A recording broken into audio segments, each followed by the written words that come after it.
നമ്മൾ ഒരുപാട് on road വണ്ടികൾ ഓഫ് റോഡ് ആക്കി നിങ്ങൾ കണ്ടിട്ടുണ്ടാവും. അപ്പോൾ ഓഫ് റോഡിൽ ഒരുപാട് കളിച്ച് നല്ലോണം ബോഡിക്കൊക്കെ ഡാമേജ് ഉണ്ടായിരുന്ന ഒരു ലാൻഡ് ക്രൂസറിനെ നമ്മൾ അതിനെ ഓൺ റോഡ് സ്റ്റോക്ക് കണ്ടീഷനിലേക്ക് മാറ്റുന്ന ഒരു വീഡിയോ നിങ്ങൾ കാണുന്നത്.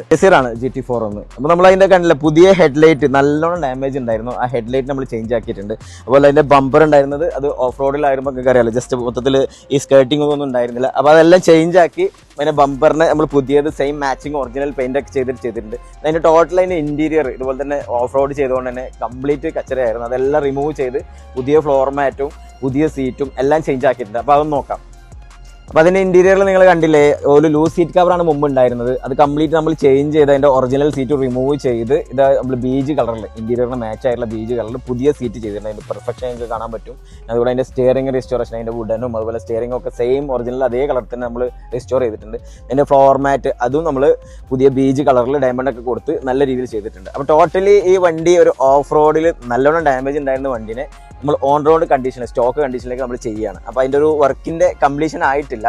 ലാസ്റ്റ് നിങ്ങൾക്ക് പിന്നെ നമ്മൾ വീഡിയോ ഇടാം. അപ്പോൾ നിങ്ങൾക്കും ഇതുപോലെ നിങ്ങളുടെ വണ്ടീൻ്റെ സീറ്റ്, അപ്പോളിസ്റ്ററി, ഇൻറ്റീരിയർ, അതുപോലെ ഫ്രണ്ടിൽ ബമ്പർ, ബാക്കൊക്കെ ഇതുപോലെ ഡാമേജും കാര്യങ്ങളൊക്കെ ഉണ്ടെങ്കിൽ ചേഞ്ച് ചെയ്യാനൊക്കെ ഉണ്ടെങ്കിൽ ഒന്നും നോക്കണമെങ്കിൽ GT4ൻ്റെ താഴെ നമ്മൾ ബന്ധപ്പെട്ടോളൂ. Thank you.